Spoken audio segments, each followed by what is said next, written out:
Ladies and gentlemen, can you hear me in the back? Miss Melissa, can you hear me all right? Can you hear me on the right? Can you hear me on the left? Can you hear me now?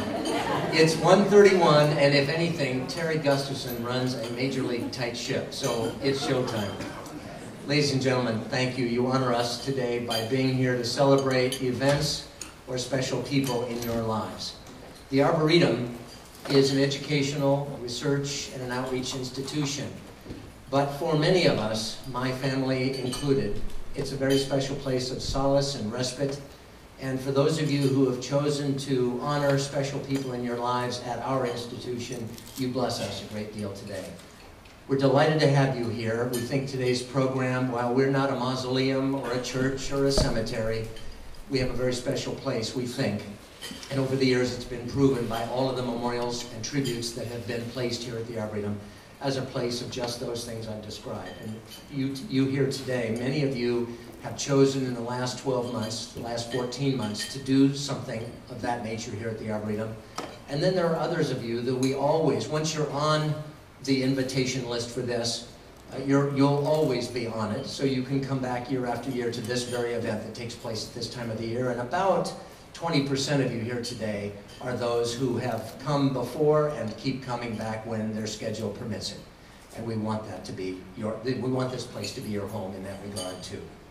On behalf, my name is Frank Molick, and I'm on the staff at the Arboretum as Director of Development and Communications. I bring very special and warm greetings from our relatively new director, Ed Schneider, who joined us about 14 months ago from Santa Barbara Botanical Garden. Santa Barbara, Chanhassen, works for me. He said in many of his speeches here that he came, why did you come here? And he said, after a couple of paragraphs, he said, when truth is really told, I came for the winters. Ed is someone, he and his wife grew up in the Pacific Northwest, just on the base of the Cascade Mountains, and so when he was being interviewed, he said, well, I know what snow is. We may not get it very much in Santa Barbara, but I know what snow is. And I love the change of seasons, and this place is poised for all the momentum of the last 20 years during the legacy of Peter Olin to make some major league great leaps. And in the short 14 months he's been here, a master plan that will be unveiled in the next 6 weeks, 8 weeks, something like that, to our public. You'll see what I'm talking about with many of the new ideas and venues at the Arboretum.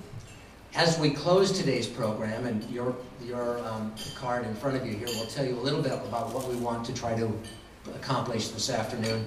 We want to invite you to stay, enjoy, linger as long as you wish that your schedule might allow, because we close at dusk, and you can stay as long as you'd like during the course of the day.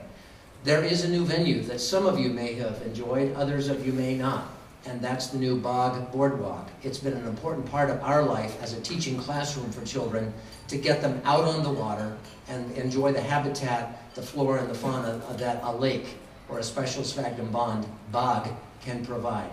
About 3.5 years ago, after Major League gluing and band-aiding over the years, it just was rendered uninhabitable and not safe to the public, and we had to close it, and that was a major loss for us.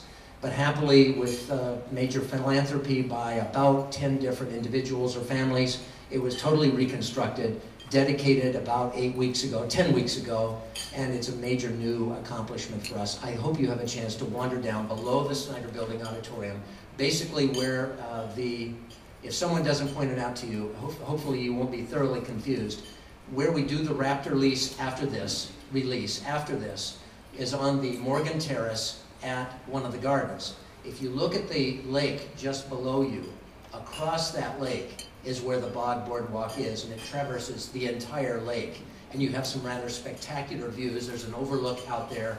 Get up on that. It'll give you a major, gorgeous view of the Snyder Building and across the lake. And it's a wonderful spot to sort of clear the cobwebs and complete what we hope will be a special day for you. Thank you. You honor us today. Ed Schneider brings his special welcomes. He unfortunately couldn't be here because he's, as we speak, at the airport picking up a very dear friend who is coming in for a stay and will deliver a lecture here at the Arboretum, and he was hoping to get back here by the time this program began, but with plane delays and all that, he will join us if he can during the course of the next 45 minutes. It is my joy to present to you in the program a very special husband and wife team represented by the lady of the house. Roger and Nancy McCabe have been wonderful, wonderful in so many ways over the years to the Arboretum. Nancy has joined our Board of Trustees. The Arboretum is one of only 4 foundations at the University of Minnesota: the University of Minnesota Foundation, the Minnesota Medical Foundation, the 4-H Foundation, and as those of us, Peter Olin included, we're the University of Minnesota Landscape Arboretum proudly, but in this case we're the Minnesota Landscape Arboretum Foundation. Do you catch the difference here a little bit? That board is made up of 36 very special people. Nancy McCabe is one of those. She's been on our board for a little over a year now. Am I right, Nancy? She and Roger themselves have been memorialists and tributes, donors to their parents, as well as to each other on a very special occasion in their lives. So, welcome to the podium, Nancy McCabe.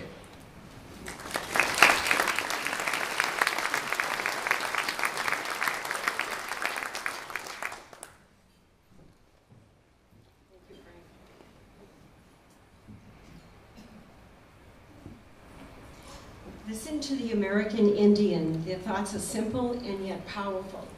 They speak volumes of wisdom for all of us. What is life? It is the flash of a firefly in the night. It is the breath of a buffalo in the wintertime.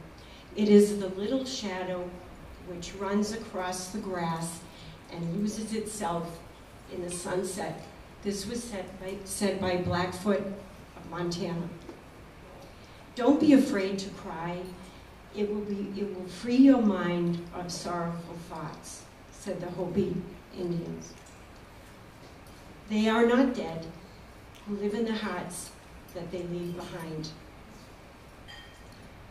When you drive into the Arboretum, you know that you're in a very special place. The gardens are silent, and yet they speak their language of beauty. Look at me, look at me. As you walk through and cover some of the acres, the solitude of nature is all around you. The solitude is something that all of us need because of our daily lives are so very busy. We need to sit back and enjoy the solitude and meditate. All the plants are brothers and sisters. They talk to us, and if we listen, we can hear them, the Arapaho Indians said. I want to tell you a little bit of what we have here. We do have a bench for my husband's mother, Lucy Pedley McCabe. Many summers, she would go up to the North Shore of Lake Superior at Bob's Cabins, and she would love to just sit outside and be by the water. We have another bench for my father, Robert Franklin Wilbur. He was a very proudful gardener, but not a master gardener. And one of the first things he would do when I would come home for a visit is that he would take me outside and show me his plants and his special gardens. And he loved his gardens. When a man moves away from nature, his heart becomes hard. This is a saying by the Lakota Indians. We all are known, we will be known forever by the tracks that we leave, and this is by the Dakota Indians, including the tracks that we leave at our beloved Arboretum. Thank you for being here today.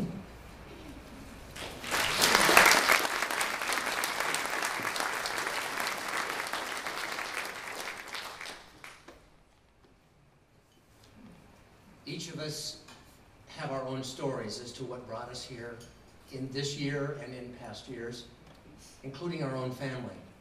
You've heard a little bit about the Roger and Nancy McCabe story, but well, each of you have different stories, and each of you could spend time at this podium sharing those stories, and we would love it. Speaking on your behalf, we've invited Patricia Rice, who has this past year, am I right? It was earlier this past year, placed a memorial as well. 7 years ago, sorry. But you've been on our radar for a long time. Would you come to the podium and join us for that story? Thank you.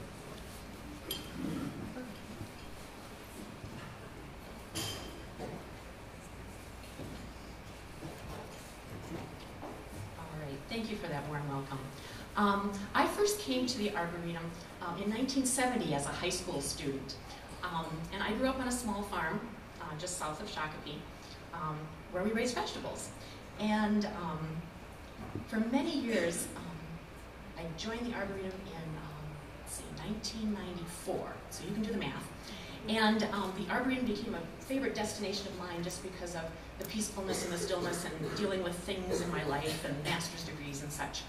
And it eventually became the favorite destination on Sunday afternoons for my mother and I. And I'm going to speak a little bit about my mother today. She grew up in a family that was very, very poor, on a little farm in Brooklyn Center. And the interesting thing about my mother, even though she had this very poor life, very hard life as a child, she was very rich in the knowledge about anything in nature. Plants, animals, or minerals. She would amaze you about what she would know. Two of her brothers became florists, and every time we visited my grandmother's house, there were flowers and plants everywhere, inside and outside. And on our little farm, there was a lot of wooded areas, and when my sister and I were children, my mother would take us out every Sunday afternoon for a nature hike, as she called it. And we explored all the little wooded areas on our farm, and my mother would take us and identify all the trees, all the plants, all the bugs, all the birds, anything along the way that came to us. And it wasn't until much, much later that I realized it just provided time for my father to have a little afternoon nap without the children in the house. And for my sister and I to get some fresh air, which was always a big thing for my mother.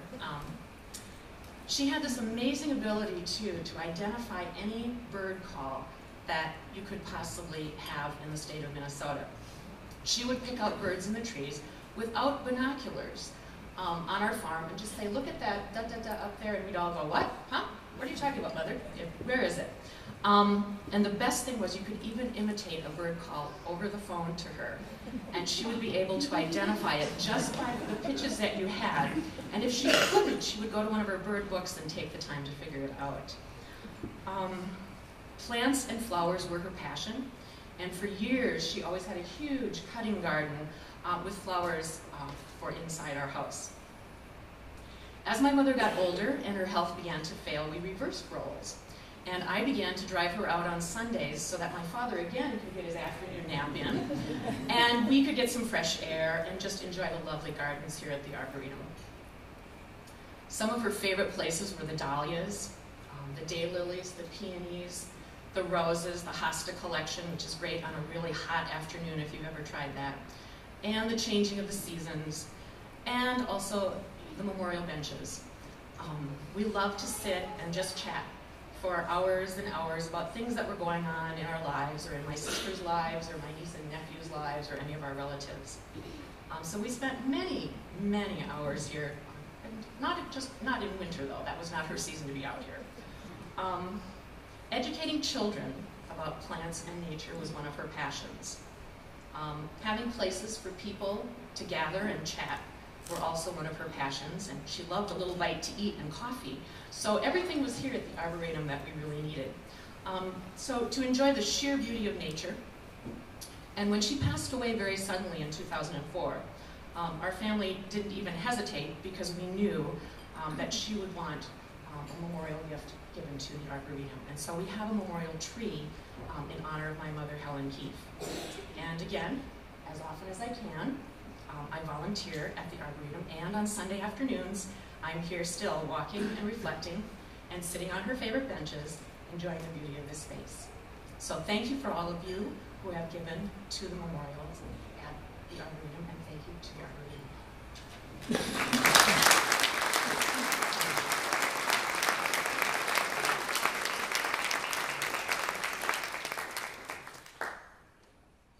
Sharing that with us, Patricia. That was lovely.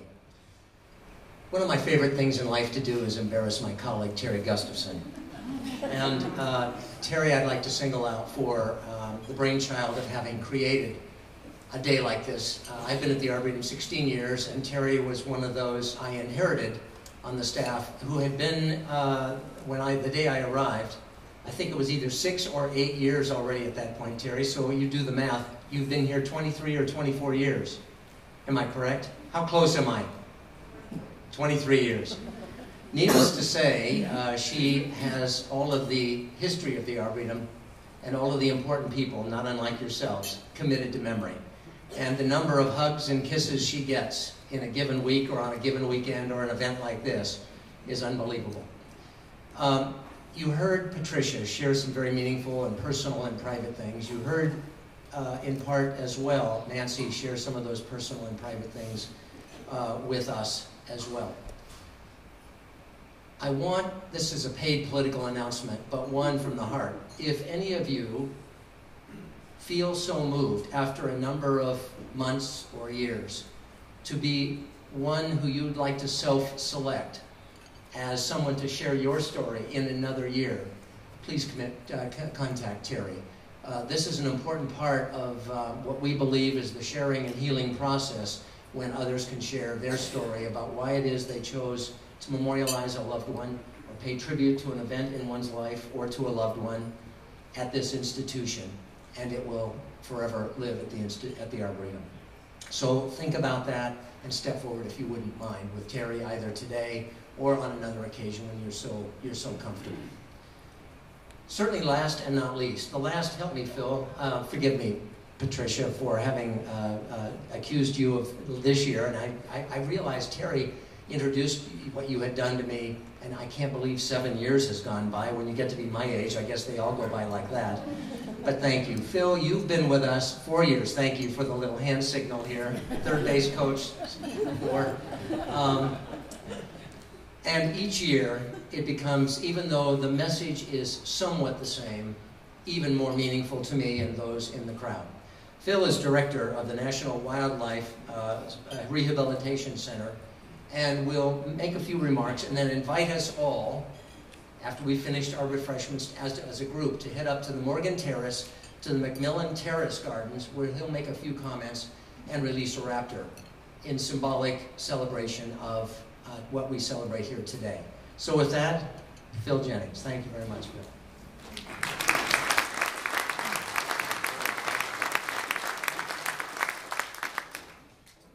Thank you very much. It's a great pleasure for me to be here again. As Frank said, this is the 4th year I've done this, and it really is in all of the presentations and releases I do each year. I have to say this is the favorite one of mine. I grew up in a nursery and a garden center in Wisconsin, so I've been around plants all of my life, but I'm always astonished and awed when I visit the Arboretum. This is truly a magnificent place, and we're so lucky to have this in our midst here. I'm also very moved by the reason that we're all here today, and I'm happy to be part of this special celebration. The Wildlife Rehabilitation Center is the largest independent wildlife hospital in the country. Last year we treated about 8,700 injured animals from about 172 different species from all throughout the Midwest. Yet the nature of what we do means that we don't really know what will come in our door or how it will fare once it comes to us. So when I do releases like this, I always like to do something kind of splashy and dramatic, perhaps a pelican or trumpet or swan, or the great blue herons that were rescued from the tornado in North Minneapolis earlier this summer that we released to quite a bit of media fanfare. I've even offered to release bunnies, but apparently the horticulturists take a dim view of rabbits in their midst. Since May, next year. Since May 1st alone, we've admitted about 6,500 animals, and about 2,000 of those are birds. You know, for me, I never really know what it's going to be, and I'm really pleased that this year again that we'll be releasing about 4 mourning doves on the Morgan Terrace after this is over. And the mourning dove is a particularly favorite bird of mine. I mean, who really has not been calmed by the mournful yet comforting cooing of the mourning dove, especially in the springtime after a long winter, or even now as we prepare to get ready for another winter. It's also a very symbolic bird. In Audubon's time, it was called the Carolina turtle dove, but its now common name comes from that mournful, haunting tone in its call. And really beyond their song, mourning doves are also a universal symbol of life, hope, renewal, and peace. Throughout the centuries, they've symbolized rebirth and forgiveness. References to mourning doves appear frequently in Native American poetry and literature. In ancient Greek myth, the dove was the bird of Athena and represented the renewal of life. Most of us know that in the Bible, it was the dove released by Noah from the ark, which returned with an olive branch to show that the flood was over. And indeed, the 55th Psalm reads, "If only I had wings like a dove, that I might fly away and find rest." Since the dawn of time, people have celebrated the importance of the dove and used them symbolically to help explain the mysteries of their world. The proper treatment of these gentle birds and their role in the sacred binds us all across cultures, traditions, and time. But the story of the birds today is only partly about their second chance. Fundamentally, what a release like this represents, and your presence here as well represents, is care and concern for our natural world. It represents our aspirations to be better stewards of our world and offer a hope for a better, more beautiful future. And of course, today there's an even greater meaning for the gathering. You are gathered here to acknowledge a life that meant much to you, to reflect and remember. And that these doves that we'll release are symbolic of your memories of those loved ones. They also, releases remind me of how little we know, despite our scientific advances, about the animals with whom we share our world, what happens when their lives, and indeed our own lives, end. We don't really know if these doves have feelings, but I know we do. And I believe that that's a uniquely human characteristic. At our best, we all share a sense of awe and a nurturing concern for God's creatures. We also share the certain knowledge that seasons change, plants, animals, and people grow, thrive, and ultimately die. And here, in this magnificent place, we acknowledge that end as a beginning, as we see the faces of our loved ones in the beauty that surrounds us. A favorite poem of mine is by Lord Tennyson, and he said it best when he wrote, "Ah, that it were possible for one short hour to see the souls we love, that they might tell us what and where they be. They live now in every wondrous living thing you see, and their love surrounds you still." Your gift of remembrance to the Arboretum has helped create this wonderful setting in which we hope to see the souls of those past. We honor the memory of your loved ones by giving new life to these symbolic doves as a symbol of the great circle of life.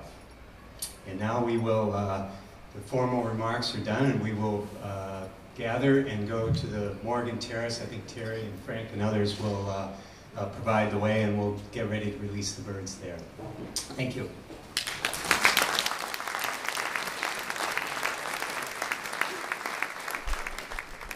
You can tell very easily why we enjoy and especially relish the opportunity to have Phil with us.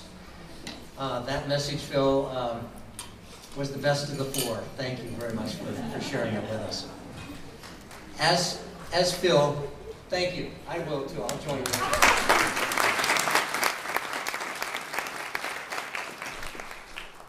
As Phil indicated, Terry, I see Melissa right back here. Raise your hand, Melissa. And Terry, we lost her? There's Terry right here. I will, and then Jerry, is Jerry still here as well? The four of us will, let's gather in the Great Hall as a group, take your time, and then we'll, as a group, head up, just up the little alley here, the welcoming terrace, to the, behind the Snyder Building, the garden right behind the Snyder Building, gather, form a semicircle for Phil's remarks, releasing the doves. With that, we hope you join us again next year. What you've done, as I indicated earlier, is a very personal and private thing.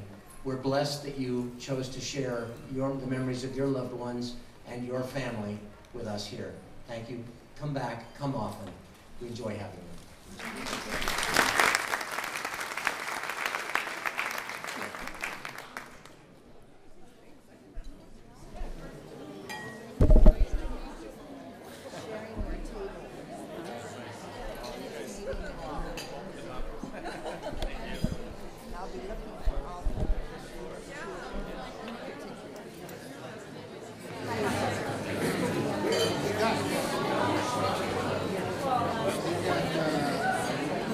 On your TV, on your football score.